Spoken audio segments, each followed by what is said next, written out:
चलिए हम लोग शुरू करते हैं रॉल्स की थ्योरी को। कल हम लोगों ने ये देखा कि रॉल्स ने कुछ बेसिक बातें कही। उसने कहा अधिकारिताएं कुछ होती हैं, कुछ ऐसे प्राथमिक वस्तुएं हैं, प्राइमरी गुड्स हैं जो कि लोगों को मिलने चाहिए, और अगर ये प्राथमिक वस्तुओं का बंटवारा न्यायपूर्ण हो जाता है तब फिर इसका मतलब ये है कि समाज में न्याय आ गया। और न्यायपूर्ण बंटवारे के लिए वो क्या कहता है, वो इसके लिए कहता है कि न्यायपूर्ण बंटवारा तब होगा जब विधि बनाकर किया जाए, बाय लॉ किया जाए। और वो विधि कौन बनाए, तो विधि समाज के सब लोग बनाए। एक एक व्यक्ति सोसाइटी का उस विधि का निर्माण करे, विधि निर्माण की प्रक्रिया में शामिल हो, और जब सब लोग मिलकर उस विधि को बनाएंगे और उस विधि के माध्यम से लोगों को उनके अधिकार दे दिए जाएंगे, या प्राथमिक वस्तुएं जिन्हें वो कहते हैं वो दे दिए जाएंगे, तो समाज में न्याय आ जाए। उसके बाद वो ये कहते हैं कि फिर चाहे योग्यता आधारित समाज का अगर निर्माण आप करना चाहें तो कर सकते हैं, कोई दिक्कत नहीं। पहले अगर ये बेसिक चीजें मिल जाए, यानी प्राथमिक वस्तुओं का अगर न्यायपूर्ण बंटवारा समाज में हो जाए, तब फिर आप योग्यता आधारित या कंपटीशन बेस्ड अगर सोसाइटी को कर देंगे, या जिसमें जो योग्यता है उस आधार पर वो समाज से प्राप्त कर ले, तब फिर कोई दिक्कत नहीं है। क्योंकि जो बेसिक वस्तुएं हैं किसी व्यक्ति की योग्यता को बढ़ाने के लिए, वो उसे पहले ही प्राप्त हो गई। अब बराबर कंपटीशन हो गया, अब सब लोग उसमें शामिल हो सकते हैं, ये रॉल्स ने कहा। ये हम लोगों ने कल देख लिया। रॉल्स इसके पीछे एक तर्क को देता है कि जब इनका बंटवारा किया जाए, जो प्राथमिक वस्तुएं हैं विधि बनाकर, तो वो जो विधि लोग बनाएंगे उस विधि का मूल आधार क्या होगा, इसके लिए रॉल्स एक तर्क देता है। तर्क इसलिए क्योंकि रॉल्स कुछ जो चिंतक थे उन्होंने ये कहा रॉल्स से, या उसके इस सिद्धांत के ऊपर एक क्वेश्चन मार्क लगाया। उन्होंने कहा इस बात की क्या गारंटी है कि जो लोग हैं वो जो विधि बनाएंगे वो न्यायपूर्ण ही होगी। ऐसा भी तो हो सकता है कि लोग अपने अपने आधार पर अपने लाभ के लिए विधि बना लें। एग्जाम्पल, मान लीजिए अगर पार्लियामेंट में या विधायिका में सब पूंजीपति लोग हैं, तो जब वो कोई कानून बनाएंगे तो पूंजीपतियों के हित का बनाएंगे। समाज के सबसे निम्न वर्ग के हित का कहां बना लेंगे वो? समाज के सबसे निम्न वर्ग के का तो रिप्रेजेंटेशन ही नहीं होता विधायिकाओं में, लेजिस्लेचर्स में। तब वो क्यों बनाएंगे उनके हित का कानून? वो अपने हित का कानून बनाएंगे। और इसीलिए जब अपने हित की विधि बनाएंगे तो जो लाभ होगा उन्हीं को होगा। इस प्रकार का ये तर्क दिया गया। रॉल्स ने कहा ऐसा नहीं है। आप जरा यहां पर इस बात को एक मिनट के लिए सोचिए कि जितने भी विधायक सांसद हैं, क्या वो सब पूंजीपति वर्ग से नहीं आते? समाज के इलीट वर्ग से नहीं आते? इलीट सोसाइटी से आते हैं। लेकिन जब वो विधि बनाते हैं तो क्या वो केवल अपने लिए बनाते हैं? ना, समाज के प्रत्येक व्यक्ति के लिए वो विधि बनती है। और उसमें जो विधि राज्य बनाता है, या संसद या विधायिका जब विधि बनाती है, तो इस बात को ध्यान में रख के वो बनाती है कि समाज का सबसे निम्नतम व्यक्ति लाभ में रहे। ये एक कॉन्सेप्ट है जो इन प्रैक्टिस भी देखने को मिलती है। इस बात को रॉल्स ने बहुत पहले कह दिया था। कैसे? उसने कहा, यही उसका तर्क है। वो ये कहता है, एक कल्पना करता है, जैसे सामाजिक अनुबंध में सोशल कॉन्ट्रैक्ट की जब थ्योरी आई तो रूसो ने कल्पना की प्राकृतिक अवस्था की, नेचुरल स्टेट की। प्राकृतिक प्राकृतिक अवस्था क्या है? रूसो ये कहता था कि एक वो अवस्था है, इमेजिनरी है वो, एक वो अवस्था है जिसमें समाज में कोई नियम नहीं है, कोई कानून नहीं है, सब लोग एक दूसरे के विरोध में हैं। जिसकी लाठी उसकी भैंस, माइट इज राइट वाला कानून लागू होता है। ऐसे में ना तो व्यक्ति की संपत्ति सुरक्षित है, ना व्यक्ति का जीवन सुरक्षित है। जो दो प्राइमरी बातें हैं वो प्राकृतिक अवस्था में सुरक्षित नहीं होती, जीवन और संपत्ति। लेकिन समान होते हैं सब लोग, ये स्थिति जरूर रहती है। अब जब अराजकता का माहौल है, उस अराजकता को बनाने, उस अराजकता को दूर करने के लिए सब लोग मिलकर बैठते हैं, समाज के सभी लोग, और वो आपस में एक अनुबंध करते हैं, कॉन्ट्रैक्ट करते हैं। और वो कॉन्ट्रैक्ट ये है, क्योंकि किसी को कुछ नहीं पता होता, एक व्हील रहती है, पर्दा गिरा रहता है बुद्धि के ऊपर, लेकिन व्यक्ति रेशनल है। रेशनल माने वो तर्कपूर्ण व्यक्ति है। जितने भी प्राकृतिक अवस्था में लोग हैं जो बैठे हैं, सब तर्कपूर्ण हैं, क्योंकि ह्यूमन को एक रेशनल प्राणी माना गया सामाजिक अनुबंध सिद्धांत में। वो ये कहते हैं जब ह्यूमन एक रेशनल प्राणी है और वो सब लोग मिलके बैठेंगे, उन्हें ये नहीं पता होगा कि किसको क्या मिलना है, तब हर व्यक्ति के सामने एक ही सवाल होगा, और वो ये सवाल होगा अपने जीवन और संपत्ति की सुरक्षा करना। ये सबके सामने सबसे प्राइमरी समस्या होगी। तो हर व्यक्ति चाहेगा कि उसका जीवन और संपत्ति सुरक्षित रहे। इसलिए जब सामाजिक अनुबंध करेंगे सब लोग, तो वो एक कॉन्ट्रैक्ट करेंगे जिसमें जीवन और संपत्ति की सुरक्षा के अधिकार को वो सबसे ज्यादा मान्यता देंगे। राइट टू लाइफ और राइट टू प्रॉपर्टी, इस बात को वो सबसे ज्यादा मान्यता देंगे। ये सोशल कॉन्ट्रैक्ट थ्योरी। और इसके बाद एक वो, इसका मतलब यहां से ये भी हुआ कि हर व्यक्ति ये कहेगा कि देखो मैं आपको अधिकार देता हूं, मेरी स्वतंत्रता वहां सीमित है जहां आपकी स्वतंत्रता शुरू होती है। My liberty is limited up to that extent from where your liberty starts. आपकी जहां से शुरू हो रही है वहां मेरी खत्म हो जाती है। यानी हर व्यक्ति सामाजिक अनुबंध के सिद्धांत में एक स्वतंत्रता के दायरे में बंधा रहता है। उस स्वतंत्रता के दायरे को कोई दूसरा व्यक्ति नहीं तोड़ सकता, सब लोग बंधे रहते हैं उस दायरे में। और इस तरीके से एक व्यवस्था बन जाती है, लोगों की जीवन और संपत्ति सुरक्षित हो जाती है। और इसको सुरक्षित करने के लिए एक जिस संस्था का, यानी उस नियम को लागू करने के लिए, जीवन और संपत्ति की सुरक्षा का नियम, स्वतंत्रता का नियम, इसे लागू करने के लिए जिस इंस्टीट्यूशन की उत्पत्ति होती है उसी को राज्य कहते हैं। इसलिए राज्य का मूल काम क्या है? सामाजिक अनुबंध सिद्धांत के अनुसार लोगों की स्वतंत्रता, जीवन और संपत्ति के अधिकार की सुरक्षा करना, जो कि एक नेचुरल राइट है। नेचुरल राइट इसलिए है क्योंकि सब लोगों ने मिलकर उन्हें बनाया है। ये सामाजिक अनुबंध का सिद्धांत था। रॉल्स की जो थ्योरी है ये इसी के ऊपर लगभग बेस्ड है। जैसे रूसो ने एक प्राकृतिक अवस्था की बात कही, इमेजिन किया कि ऐसी कोई अवस्था थी कभी, ऐसे ही रॉल्स भी इमेजिनेशन करते हैं। वो ये कहते हैं कि देखो ह्यूमन जो है वो एक रेशनल है, वो तर्कशील प्राणी है, लेकिन तर्कशील प्राणी है पर अव्यवस्था की स्थिति है। इसलिए वो तर्कशील तो है, लेकिन अभी तक उसे, अब ये वो इमेजिन कर रहे हैं, अभी वो कल्पना कर रहे हैं, लेकिन उसे क्या है, उसे अपने हितों के बारे में नहीं पता। समाज में उसका क्या हित है, क्या इंटरेस्ट है उसके, उन इंटरेस्ट को कैसे बढ़ाया जा सकता है, इसके बारे में ये कुछ नहीं पता उसे। उसकी स्थिति क्या है समाज में, इसके बारे में भी वो कुछ नहीं जानता। लेकिन एक अव्यवस्था की स्थिति है और अपने आप को वो सुरक्षित रखना चाहता है।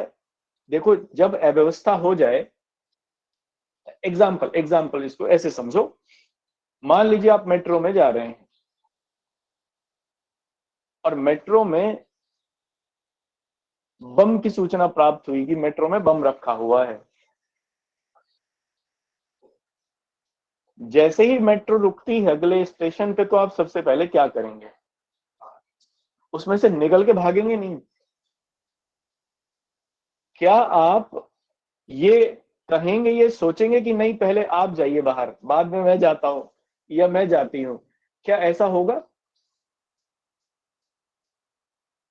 ऑनलाइन वाले बताइए, क्या ऐसा होगा? नो सर, सबसे पहले ये देखते हैं कि कितनी जल्दी बाहर निकले जिससे सबसे गेट पहले में मैं बंद होने निकलूंगा से पहले जाए।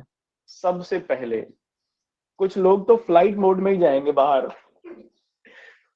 सीधी छलांग ऐसी मारेंगे हवा में कि वो बाहर। क्यों? क्योंकि जीवन सबसे पहले आता है, लाइफ, और जीवन भी सबसे पहले अपना जीवन, बाद में अपने परिवार वालों का या किसी का भी। ये ह्यूमन साइकोलॉजी है। तो वो इसी बात को कहते हैं। वो कहते हैं कि व्यक्ति अराजक स्थिति में जीवन को सुरक्षित करना चाहेगा, और ऐसे में अब उसे ये पता नहीं है कि वो कि उसका हित क्या है। इसको उन्होंने कहा व्हील ऑफ इग्नोरेंस। अज्ञान के पर्दे के पीछे छिपा हुआ है व्यक्ति ऐसे में। तो जब सब लोग एक जगह इकट्ठे होंगे ऐसे में, जहां व्यक्ति को अपने अपनी स्थिति का नहीं पता कि वो समाज में कहां एग्जिस्ट करता है, उसका हित क्या है उसको नहीं पता होगा, जब सब बैठ के नियम बनाएंगे समाज को चलाने का, तब फिर हर व्यक्ति ये चाहेगा कि कम से कम वो हीनतम स्थिति में, वो ये मान के चलेगा कि उसकी स्थिति सबसे कमजोर है। भाई जब मुझे यही नहीं पता मेरी समाज में स्थिति क्या है, अज्ञान का पर्दा है, तो मैं ये मान के चलूंगा, और रेशनल हूं तो मैं ये मान के चलूंगा कि मैं सबसे नीचे हूं, है ना, सबसे नीचे की स्थिति में हूं।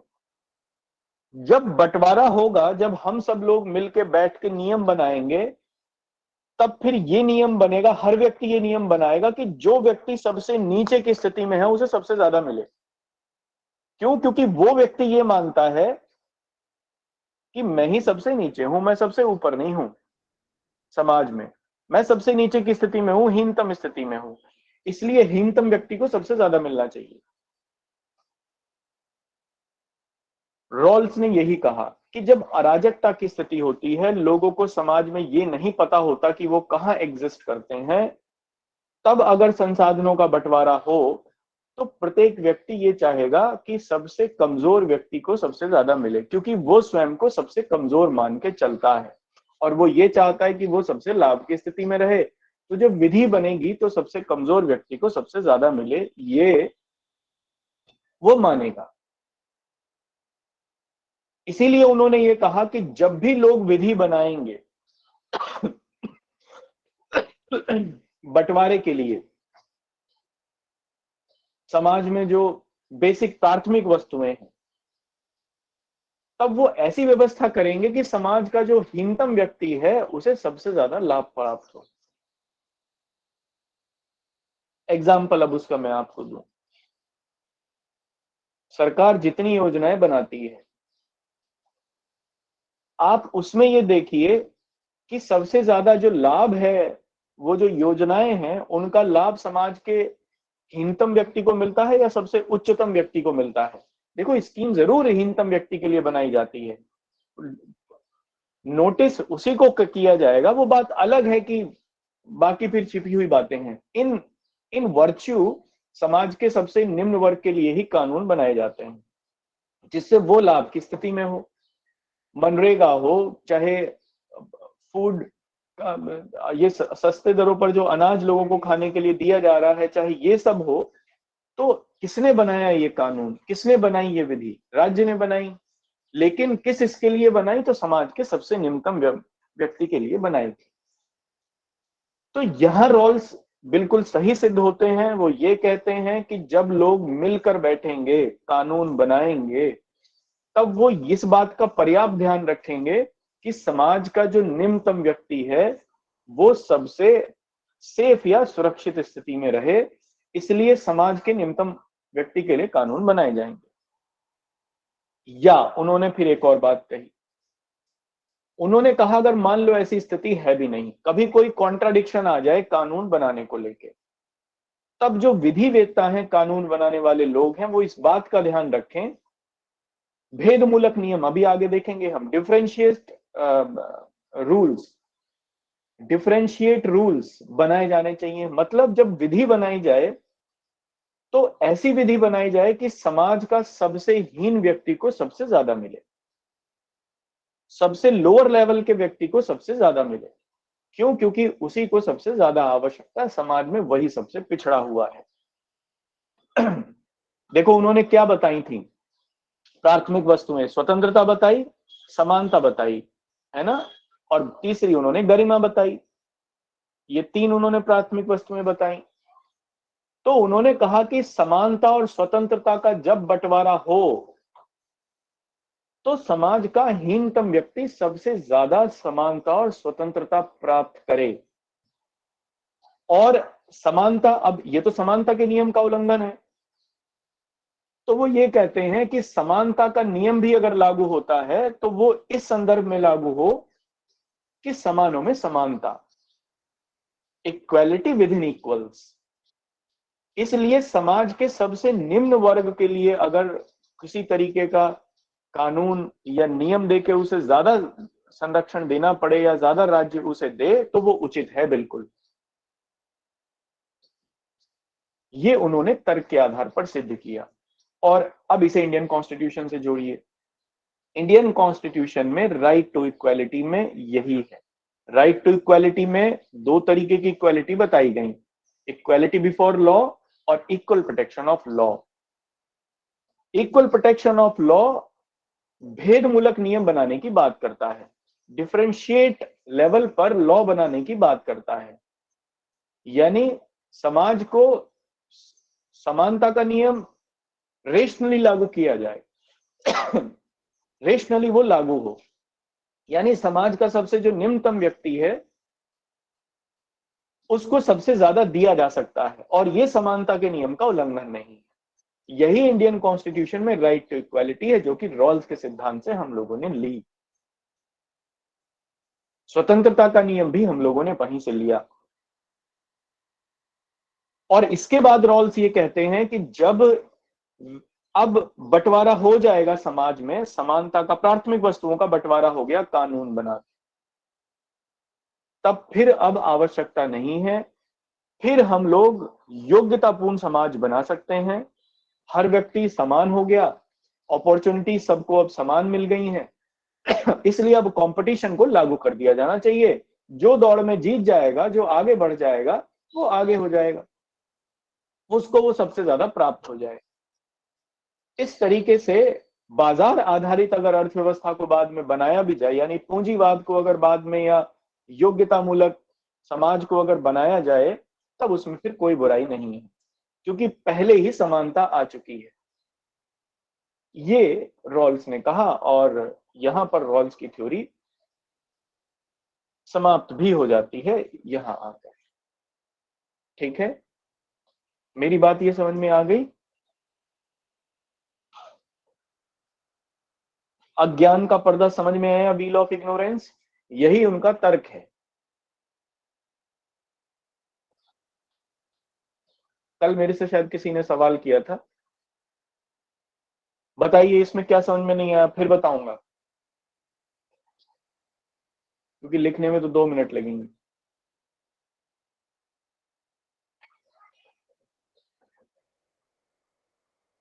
जैसे सामाजिक अनुबंध की बात थी, वैसे ही रॉल्स ने एक इमेजिनेशन की। उन्होंने कहा समाज में अव्यवस्था है, अराजकता है, एनार्की है, जिसकी लाठी उसकी भैंस वाली स्थिति है। अब अगर ऐसी स्थिति होगी तो समाज में किसी भी व्यक्ति को यह नहीं पता होगा कि वो कहाँ एग्जिस्ट करता है, वो ताकतवर है या कमजोर है ये नहीं पता, उसके हित क्या है ये भी नहीं पता होगा। इसलिए जब सब लोग ऐसी स्थिति में ही होंगे, सब लोग अपने आप को कमजोर मान के चलेंगे। एक बात बताइए, जब आप एग्जाम देने के लिए जाते हो तो क्या आपको ये लगता है कि बस मैं ही धुरंधर हूं, मैं ही वॉरियर हूं, मैं ही सबसे पहले किला फतेह करके आऊंगा? आपको ये लगता है कि सबकी तैयारी आपसे ज्यादा है, आपकी सबसे कम है? ऐसा भाव आता है, नहीं आता, बताइए? जी सर, ऐसा लगता है हमें कुछ नहीं आता, बाकी सबको सब कुछ आता है। और ये हर आदमी सोचता है। पड़ोसी की बोतल बहुत अच्छी हो पानी की, ये मैं आपको एक साइकोलॉजी बता रहा हूं, मैंने इस चीज को बड़ा नोट किया है। लोग बड़ी शानदार शानदार बोतल लेके जाते हैं पानी की एग्जाम में, और न जाने मतलब क्या क्या वो स्टफ्स लेके जाते हैं।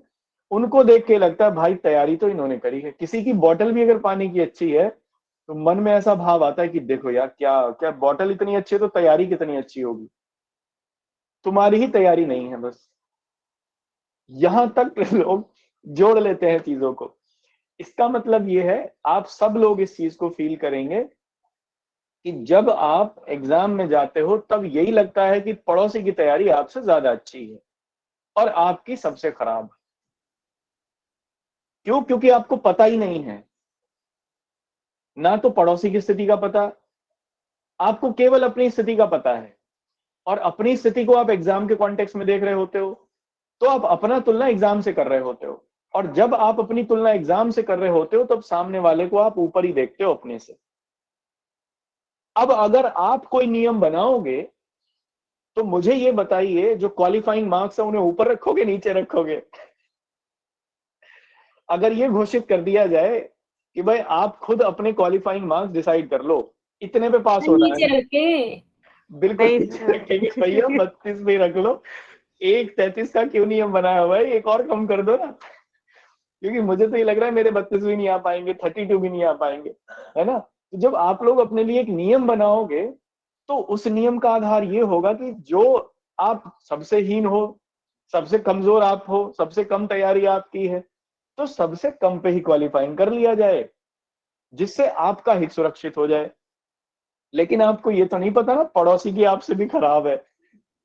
अगर आपको ये पता चल जाए कि पड़ोसी की आपसे भी खराब है, तो आप क्या करोगे? अरे नहीं, मेरी इससे अच्छी है ना, ऊपर रखो, थोड़ा सा कंपटीशन कम होगा, 32-33 नहीं, 40 पे रखो मेरिट। क्योंकि आपको अब ये पता चल गया कि उसकी पड़ोसी की आपसे खराब है।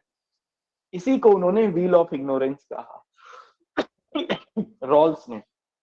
ये मैं आपको बिल्कुल प्रैक्टिकल और ताजा ताजा एग्जाम्पल जोड़ के बता रहा हूं अज्ञान के पर्दे का, जिसे रॉल्स ने अज्ञान का पर्दा बताया। हर व्यक्ति इसी स्थिति में होता है, इसी अज्ञान के पर्दे में वो जी रहा होता है। उसे बराबर वाले की क्षमताओं का ज्ञान नहीं होता, और चूंकि उसे बराबर वाले की क्षमताओं का किसी प्रकार का ज्ञान नहीं होता, इसलिए उसको यही लगता है कि आपकी जो स्थिति है वो समाज में सबसे हीनतम है, और बाकी के जो व्यक्ति हैं उनकी स्थिति समाज में सबसे ऊपर है। ऐसे में आप अपने लिए नियम बनाओगे, और जब आप अपने लिए नियम बनाओगे तो हीनतम को सबसे ज्यादा दोगे लाभ। यही रॉल्स कहता है कि जब कोई विधि बने, तो वो ऐसी विधि बने कि जो समाज का हीनतम व्यक्ति है वो सबसे लाभ की स्थिति में रहे। ठीक है? हाँ स्वीटी जी, बताइए स्वीटी। सर, जो आरक्षण की कॉन्सेप्ट है उसको सर हम रोल से ऐड कर हाँ सकते हैं? बिल्कुल जोड़ सकते हैं, राइट टू इक्वालिटी को पूरे को जोड़ सकते हैं। आर्टिकल 14, 15, 16, 17, 18 पूरा रॉल्स, इसीलिए मैं वहां पर जोड़ूंगा उसे। जब मैं आर्टिकल्स ये कराऊंगा आप लोगों को, तब मैं रॉल्स की थ्योरी को भी वहां जोड़ूंगा, है ना? इसीलिए तो मैं इतनी मेहनत कर रहा हूँ, आपको ये सब बेसिक से पता चले ना कि मामला क्या है, जड़ क्या है, तो जिससे कोई समस्या ही ना आ पाए। एक सवाल जनरली बहुत बार आया है एग्जाम में, अमूमन पूछ लिया जाता है कि कैसे मौलिक अधिकार और नीति निरीक्षक तत्व भारतीय संविधान की आत्मा है। ये के.एम. मुंशी ने भी कहा था, तो सिद्ध करिए कैसे है। यहीं से सब कुछ दिखाना पड़ेगा, वो इसी को ही लिखना पड़ेगा सब कुछ, कैसे वो मैं सब बताऊंगा आगे। ठीक है, चलिए अब ये बात क्लियर हो गई ना? लिखवा दूं? जी सर। चलिए अब आप लिख लीजिए।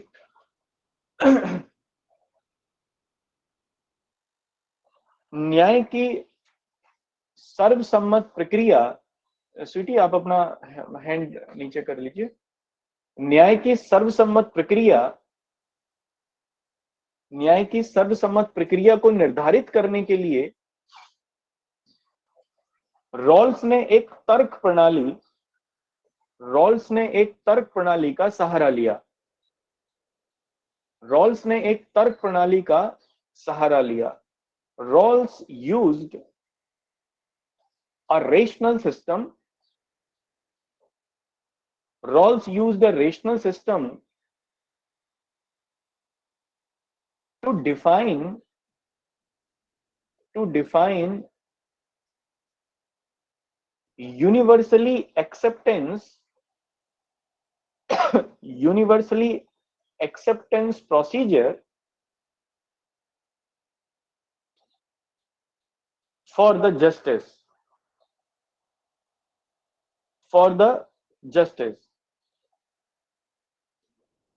सामाजिक अनुबंध की तर्क प्रणाली, सामाजिक अनुबंध की तर्क प्रणाली का अनुसरण करते हुए का अनुसरण करते हुए उन्होंने एक मौलिक अवस्था, मूल लिखिए, उन्होंने एक मूल अवस्था की परिकल्पना की। उन्होंने एक मूल अवस्था की परिकल्पना की। Like as the social contract theory, like as the social contract theory, he formed a hypothesis of original state,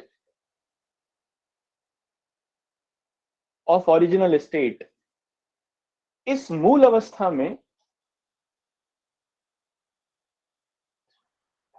अवस्था में,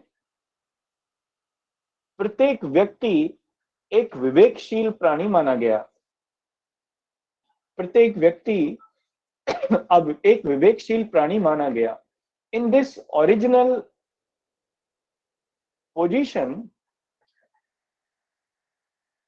या original state, every person was considered as a rational human being। ठीक है, तो इसमें रेशनल ह्यूमन बीइंग को आप नीचे अंडरलाइन कर लीजिए। हम लोग ये मान के चलेंगे कि जो प्रत्येक व्यक्ति वो रेशनल है, यानी वो सोचता है। अगर उसे ये पता चल जाए उसका हित क्या है, तब फिर उसमें कोई परेशानी नहीं है। मतलब अगर उसे हितों के बारे में पता चल जाए तो वो ये चुन सकता है कि उसका हित क्या है, व्हाट इज हिज और हर इंटरेस्ट। ठीक है, और फिर वो उसी के हिसाब से काम करेगा। कंटिन्यूएशन में लिखना, परंतु ये सब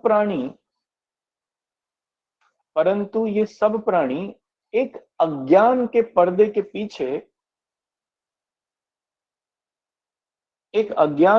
के पीछे छिपे हुए होते हैं। But all these rational creature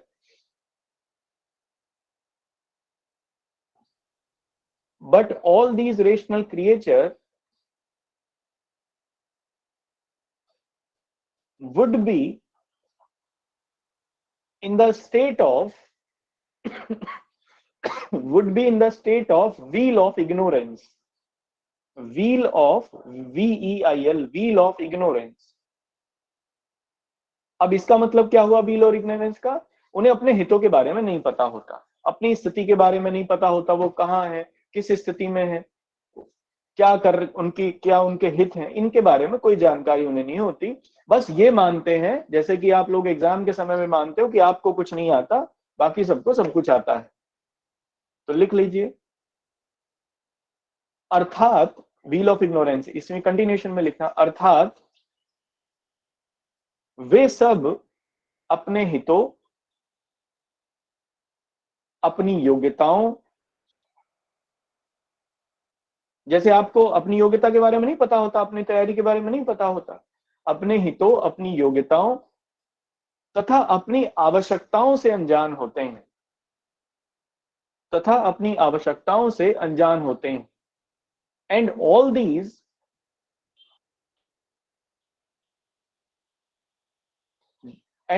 these did not know, does होगा शायद, डू होगा, do not know all their interest,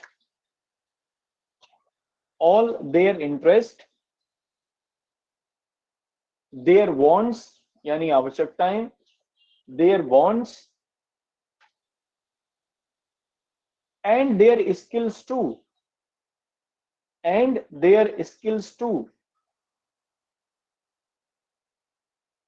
इस प्रकार से रॉल्स के अनुसार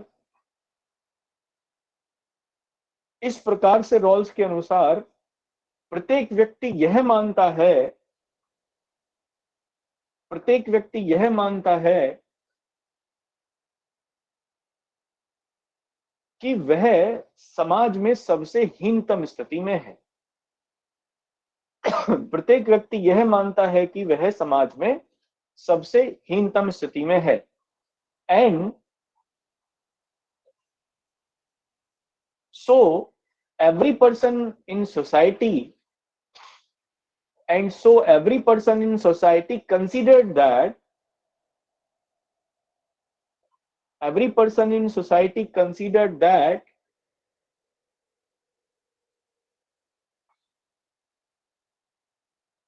it is in the lowest position,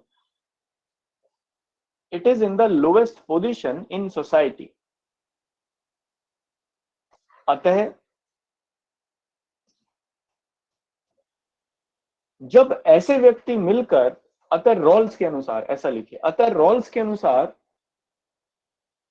जब ऐसे व्यक्ति मिलकर विधि का निर्माण करेंगे, विधि का निर्माण करेंगे, तब समाज का हीनतम व्यक्ति सर्वाधिक प्राप्त करेगा, तब समाज का हीनतम व्यक्ति सर्वाधिक प्राप्त करेगा. So according to Rawls, when these pupils form a law, when these pupils form a law, then the lowest person of society, the lowest person of society would get the maximum, would get the maximum. ठीक है, अब अगले point से लिखना. अब ये जो लोग हैं, फिर ये प्राथमिक वस्तुओं का बंटवारा करेंगे, और प्राथमिक वस्तुओं में वो क्या रखेंगे? स्वतंत्रता रखेंगे, समानता रखेंगे, और समानता का जब, इन दोनों का जब बंटवारा करेंगे, तब वो भेद मूलक नियम भी रखेंगे. भेद मूलक नियम बनाने की संकल्पना को भी रखेंगे. मतलब समानों में समानता, या समाज के सबसे निचले वर्ग के व्यक्ति को सबसे ज्यादा मिले, ये भेद मूलक नियम कहता है.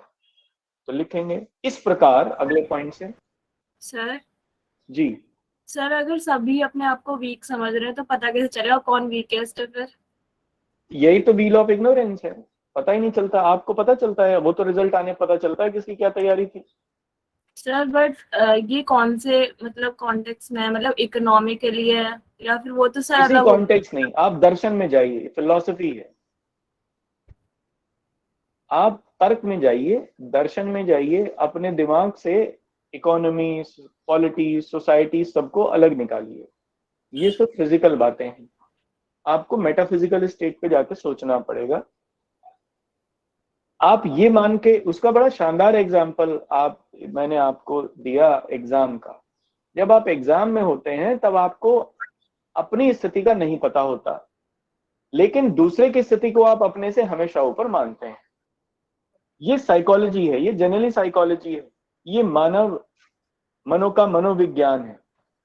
जब वो अज्ञान का पर्दा उसके पीछे छुपा हुआ है, अज्ञान का पर्दा उसके मस्तिष्क पे है, वो अपनी स्थिति को नहीं जानता, तब वो केवल यही सोचता है कि वही समाज में सबसे निचला है, बाकी सब उससे ऊपर है.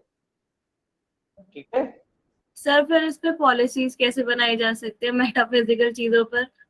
अब पॉलिसी बन गई ना. अब जब वो नियम बनेगा, जब विधि बनेगी, जब लोग जब ऐसे विधि बनाएंगे, तब फिर वो क्या सोचेंगे? वो विधि का निर्माण ये सोचते हुए करेंगे कि सबसे ज्यादा उन्हें मिलना चाहिए. और क्यों मिलना चाहिए? क्योंकि वो सबसे निचली स्थिति में है समाज की. इसलिए जब विधि बनेगी तो समाज के सबसे निचले व्यक्तियों को सबसे ज्यादा मिलेगा. ठीक है, ओके सर. कंटिन्यूएशन में लिखना, क्या लिखा था? इस प्रकार जब प्राथमिक वस्तुओं का बंटवारा होगा,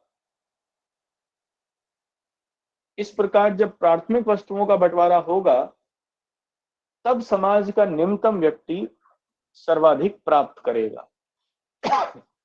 समाज का निम्नतम व्यक्ति सर्वाधिक प्राप्त करेगा. And so when the primary goods would be distributed according to law, then the lowest person of society would get the maximum. ठीक है, और वो प्राथमिक वस्तुएं ये लोग सब लोग मिलकर क्या निर्धारित करेंगे? एक स्वतंत्रता. क्या कोई व्यक्ति अपनी स्वतंत्रता के साथ छेड़खानी करने की इजाजत देगा किसी को? आप बताइए मुझे, क्या आप अपनी स्वतंत्रता के साथ किसी प्रकार की छेड़खानी पसंद करते हैं? अरे बता तो दो, मैं तो आपको दर्शन के लेवल पे भी लेके जा रहा हूं। No sir. मुझे ये बताइए कि एग्जाम्पल, घर वाले आपसे ये कहें कि आज पूरे दिन फोन छेड़ना नहीं है, कितने लोग इस बात को अपनी स्वतंत्रता का उल्लंघन नहीं मानेंगे? सभी मानेंगे। सर हम तो नहीं, सर हम तो नहीं मानेंगे, हम परेशान है फोन सर से। हम तो मानेंगे, हमें चाहिए देखो, थोड़ी थोड़ी वो में देखने के लिए। देखो ये अभी लग रहा है आपको कि आप नहीं मानेंगे वो सबसे खलेगा आपको, थोड़ी एक आध घंटे तो ठीक रहेगा, उसके बाद खलेगा कि यार ये तो मौलिक अधिकारों सर का हनन है आंदोलन हो हमारे। जाएगा, आंदोलन। एग्जैक्टली, सर आज ये मौलिक तो अधिकारों पागल का फिर बन हनन, क्लास जाएंगे। कैसे लेंगे सर? सर मौलिक हमारे तो अधिकारों का बच्चे ही हनन है। आंदोलन कर देते हैं सर, अगर ये कहना 1 घंटे फोन मत छेड़ना, इतने में ही सब कुछ हो जाता है। एग्जैक्टली।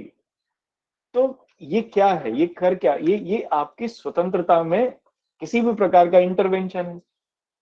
इसलिए हमेशा याद रखना, व्यक्ति की जब जब स्वतंत्रता के ऊपर किसी प्रकार का हस्तक्षेप होगा उसकी स्वतंत्रता में, तब तक व्यक्ति विरोध करेगा उस स्वतंत्र, और उस सीमा तक वो विरोध करेगा उस स्वतंत्रता के हनन का जिस सीमा तक उसका जो जीवन है वो खतरे में नहीं पड़ जाता। इसलिए स्वतंत्रता का मूल्य सर्वोपरि माना गया। फिर समानता का, स्वतंत्रता अगर सुनिश्चित हो जाए तब फिर लोग ये चाहेंगे कि गरिमा सबकी बराबर है, और गरिमा डिग्निटी तब सबकी बराबर होगी जब सब लोग समान होंगे। समानता के सिद्धांत के बिना क्या आप गरिमा को समाज में स्थापित कर सकते हैं? ह्यूमन डिग्निटी को नहीं कर सकते। तो प्राथमिक वस्तुएं जब ये लोग तय करेंगे जो अज्ञान के पर्दे के पीछे बैठे हुए हैं, वो 3 चीजों को प्राथमिक वस्तुएं तय करेंगे, एक स्वतंत्रता, एक समानता, क्योंकि समानता से ही गरिमा आएगी, और समानता को भी जब वो लागू करने करेंगे तब वो ये नियम बनाने के लिए कहेंगे कि भेद मूलक नियम बनाए जाए, समानों में समानता हो, असमानों में समानता ना हो, इक्वालिटी विद इन अनइक्वल्स ना हो, इक्वालिटी विद इन इक्वल्स। तो लिखिए, इस प्रकार ये व्यक्ति निम्न प्राथमिक वस्तुएं निर्धारित करेंगे, and so these persons would decide.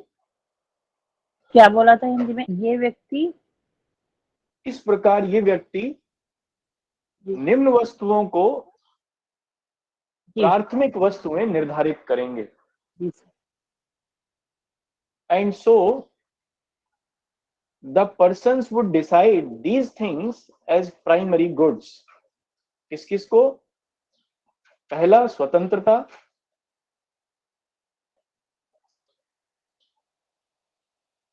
और स्वतंत्रता भी कैसी, इसको ऐसा लिखिए, इसको लिखिए समान स्वतंत्रता। स्वतंत्रता की बजाय इसे लिखिए समान स्वतंत्रता। अंग्रेजी में इसे लिखना the principal of equal liberty.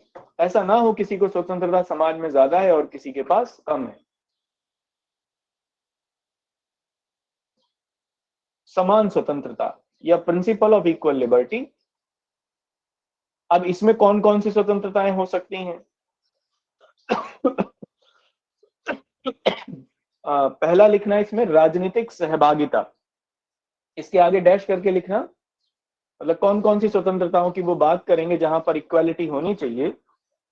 राजनीतिक सहभागिता, पॉलिटिकल पार्टिसिपेशन, यानी जब सब लोग मिलकर नियम बना रहे होंगे, राजनीतिक प्रक्रिया में हिस्सेदारी की बात कर रहे होंगे, तब वो ये कहेंगे कि भैया नियम ऐसे हो जहां सब राजनीतिक प्रक्रिया में बराबर हिस्सेदारी कर सके। तो पहला इसमें इसके आगे डैश करके लिख लेना, राजनीतिक सहभागिता में समान अधिकार, equal participation in political process, ठीक है, धार्मिक स्वतंत्रता, रिलीजियस फ्रीडम,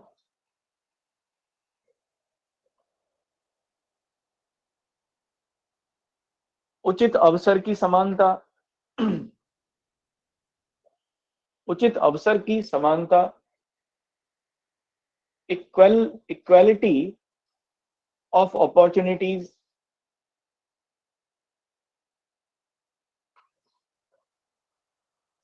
अभिव्यक्ति की स्वतंत्रता या समान अभिव्यक्ति की स्वतंत्रता, समान अभिव्यक्ति की स्वतंत्रता, equal right of expression, equal right to expression या इक्वल राइट ऑफ एक्सप्रेशन, जो भी आप लिखना चाहें, है ना। ये स्वतंत्रताएं होगी जिनकी वो मांग करेंगे, जिनको वो रखेंगे, क्योंकि इनके बिना वो राजनीतिक प्रक्रिया में हिस्सेदारी सुनिश्चित नहीं कर सकते। दूसरा लिखिए इसमें समानता, ठीक है, इक्वालिटी। अब इस वो इक्वालिटी भी जो रखेंगे वो किस प्रकार की रखेंगे, तो इक्वालिटी दो प्रकार की रखेंगे। एक तो विधि के समान समानता हो कि जो उन्होंने ये नियम बनाया उसमें सब लोग इक्वल होंगे। तो पहला लिखना विधि के समक्ष समता, इक्वालिटी बिफोर लॉ।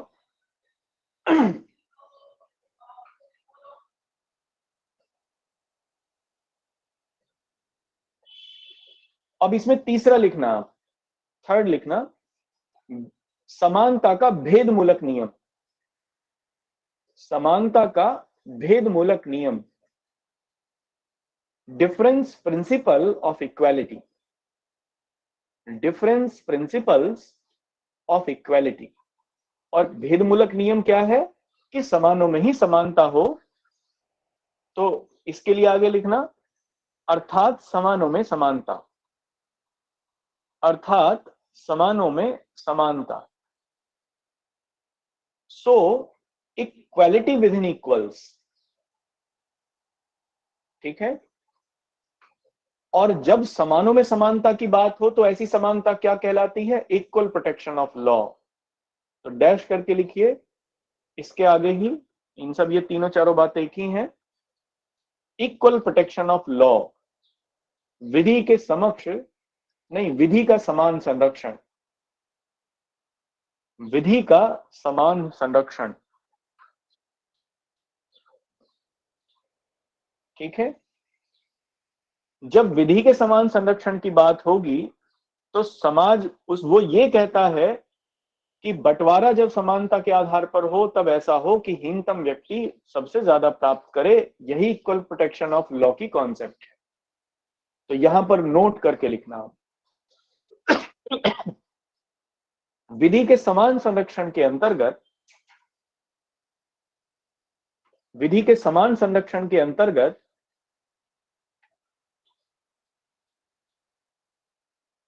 प्राथमिक वस्तुओं का बंटवारा इस प्रकार किया जाना चाहिए,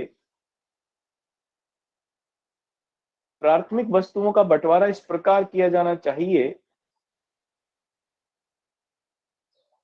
कि समाज का हीनतम व्यक्ति, कि समाज का हीनतम व्यक्ति सर्वाधिक प्राप्त कर सके या सर्वाधिक लाभ की स्थिति में हो। According to equal protection of law, the primary goods must be distributed. Primary goods must be distributed in such a way,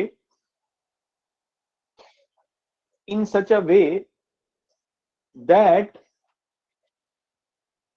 lowest person of society,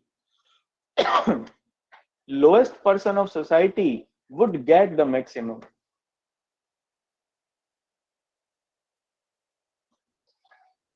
Would get the maximum. क्योंकि बिकॉज, अब एक कोट लिखिए, ये Rawls का quote है, और आप इस कोट का इस्तेमाल कर सकते हैं कहीं भी, एसे में, जहां भी चाहें, खूब धूम धमाके के साथ इसका इस्तेमाल करिएगा रॉल्स के अनुसार, ये लिख के, क्योंकि कोई भी जंजीर अपनी सबसे कमजोर कड़ी से, क्योंकि कोई भी जंजीर अपनी सबसे कमजोर कड़ी से ज्यादा मजबूत नहीं हो सकती। कोई भी जंजीर अपनी सबसे कमजोर कड़ी से ज्यादा मजबूत नहीं हो सकती। अंग्रेजी में लिखिए, because a chain is no stronger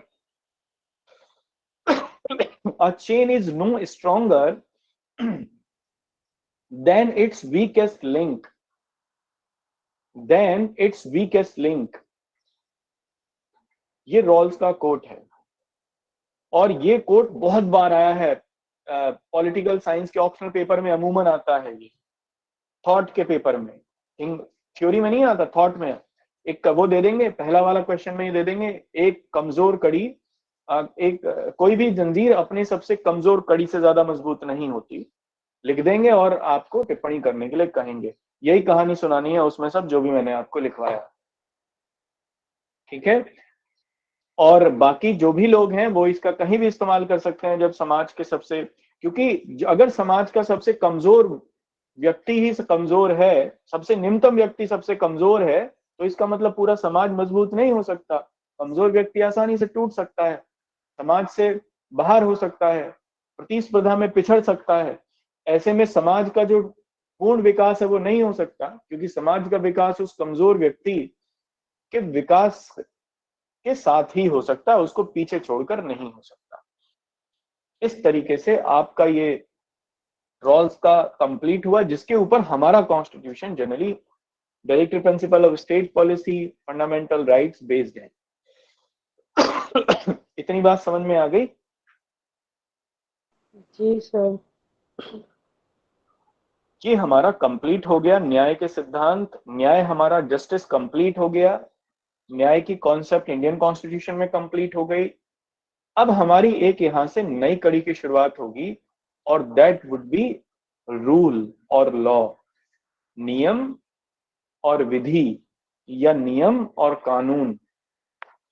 तो हम लोग यही देखेंगे कि नियम क्या होते हैं, कानून क्या होते हैं, या नियम क्या होते हैं, विधि क्या होती है, फिर संवैधानिक विधि को देखेंगे क्या होती है। मतलब इसमें सारा देखेंगे, नियम, विधि और संवैधानिक विधि, इस सब को हम लोग इसमें देखेंगे। अच्छा ये बताओ, लॉ में और कॉन्स्टिट्यूशनल लॉ में कुछ अंतर है या एक ही बात है? सर दोनों डिफरेंट है। दोनों डिफरेंट है। और इनमें ज्यादा फंडामेंटल कौन सा है? लॉ ज्यादा फंडामेंटल है कॉन्स्टिट्यूशनल लॉ। या कॉन्स्टिट्यूशनल लॉ ज्यादा फंडामेंटल है? सर कॉन्स्टिट्यूशनल लॉ ज्यादा फंडामेंटल है, क्योंकि लॉ में बहुत सारी चीजें आ जाती हैं। तो लॉ में देखेंगे क्या क्या चीजें आती हैं, और फिर ये देखेंगे कि कॉन्स्टिट्यूशनल लॉ में क्या क्या चीजें आती हैं, क्योंकि रॉल्स ने लॉ बनाकर कहा है ना।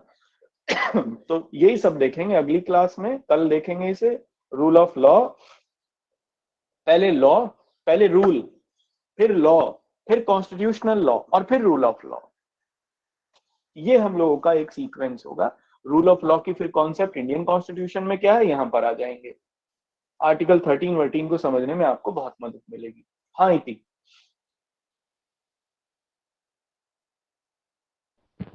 सर मैं ये बोल रही थी कि सर ये सब आप जब समझाते हो जब तो समझ आ जाता है, तो उसके बाद सब सिमिलर सा लग रहा है, मतलब बाद में मेरे से कोई पूछे कि कौन सी थ्योरी, तो मैं नहीं बता पाऊंगी। कोई बात नहीं, ये फर्स्ट स्टेज है, इसमें ऐसा ही होता है ना। सर हमारे कल, साथ भी सेम ही हो रहा है सर, ये हमने कोई दो बात तीन नहीं, बार रीडिंग कर लिया, लेकिन फिर भी वही सेम ही लग रहा है। कोई बात नहीं, ऐसा होगा धीरे धीरे। देखो अभी आपकी जो स्ट्रेंथ है ना, उसको बढ़ाने के ऊपर काम हो रहा है। धीरे धीरे आपकी स्ट्रेंथ बढ़ रही है। जैसे समझ में आ गया, अब मैंने समझाया है ना, मेरी मदद से आपने समझ लिया, लेकिन अब आप अभी इतने मजबूत नहीं है कि उसको आप अपने स्वयं के मदद से समझ पाए। लेकिन धीरे धीरे क्या होगा कि आपकी अपनी स्ट्रेंथ इस तरीके से बढ़ती चली जाएगी इसी प्रोसेस में कि आपको फिर मेरी भी जरूरत नहीं पड़ेगी समझने में। तो ये पहली स्टेज है, आप बिल्कुल ना घबराएं, ये होगा।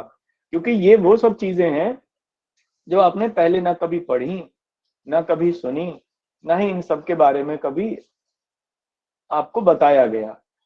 तो इसलिए आप वैसे ही हैं जैसे कि एक बच्चे को चलना सिखाते हैं जब सबसे पहले, तो हाथ पकड़ के सिखाया जाता है, वो गिर जाता है, फिर उठता है, फिर इस तरीके से। लेकिन फिर वो जब उसकी टांगे मजबूत हो जाती हैं, उसके पैर मजबूत हो जाते हैं, तब वो फिर खुद चलने लगता है। तो अभी बस ऐसा ही समझिए कि आप ऐसा ही कर रहे हैं और फिर खुद चलने लगेंगे। आप बिल्कुल यकीन मानना, इसमें कोई परेशानी नहीं है, सब चीज समझ में आएगी as it is. Sir ji sir मुझे एक क्वेश्चन पूछना था। आपने एक लाइन लिखवाई थी कि थिंग्स जो है प्राइमरी गुड्स है, तो सर थोड़ी सी मिस अंडरस्टैंडिंग है। पहला ये है ना principle of equal liberty, then हाँ, आप इसमें देखिए, इक्वालिटी, हाँ हाँ हाँ हाँ और हाँ थर्ड बिल्कुल, वाला है डिफरेंसेस प्रिंसिपल ऑफ इक्वालिटी। हाँ हाँ ये मेन है ना सर? हाँ, ये मेन है। अब फिर उसने इन मेन को भी आगे सब में डिवाइड कर दिया, वो जो जहाँ प्राथमिक वस्तुएं उसने लिखवाई हैं वो, ये तो मेन है। और इससे जुड़ी हुई वो प्राथमिक वस्तुएं वो भी हैं जो कि बाकी उसने फिर बताई कि कौन कौन सी हैं। जैसे अधिकार और स्वतंत्रताएं, तो अधिकार राइट्स, और अब जब स्वतंत्रता होगी तभी तो अधिकार होंगे, तो स्वतंत्रता और अधिकार जुड़े हुए हैं, तो ये पहले वाले से जुड़ी हुई है। दूसरा आय और संपदा, ये समानता से जुड़ी हुई है, इक्वालिटी से जुड़ी हुई है कि जब समाज में इनकम और वेल्थ का डिस्ट्रीब्यूशन हो तो सबको बराबर मिलना चाहिए। तो ये उस तरीके से वहां पर उसने रिलेट कर दिया। तो सर सब कुछ मिला के that is equal protection of law last में, जो प्राइमरी इक्वल प्रोटेक्शन, हाँ, भेदमूलक नियम को इक्वल प्रोटेक्शन ऑफ लॉ कहते हैं। और जब सामान्य समानता की बात हो, एक जनरल इक्वालिटी की बात हो, तब हम लोग इक्वालिटी बिफोर लॉ कहते हैं, और यहीं से रूल ऑफ लॉ की कॉन्सेप्ट निकल के आती है। अब जब मैं आपको रूल ऑफ लॉ कराऊंगा तब इक्वालिटी बिफोर लॉ से ही शुरू करूंगा, क्योंकि रूल ऑफ लॉ में equality, rule of law, equality before law primary है, प्राथमिक है। विधि के नियम का ये एक प्राथमिक नियम। Thank you.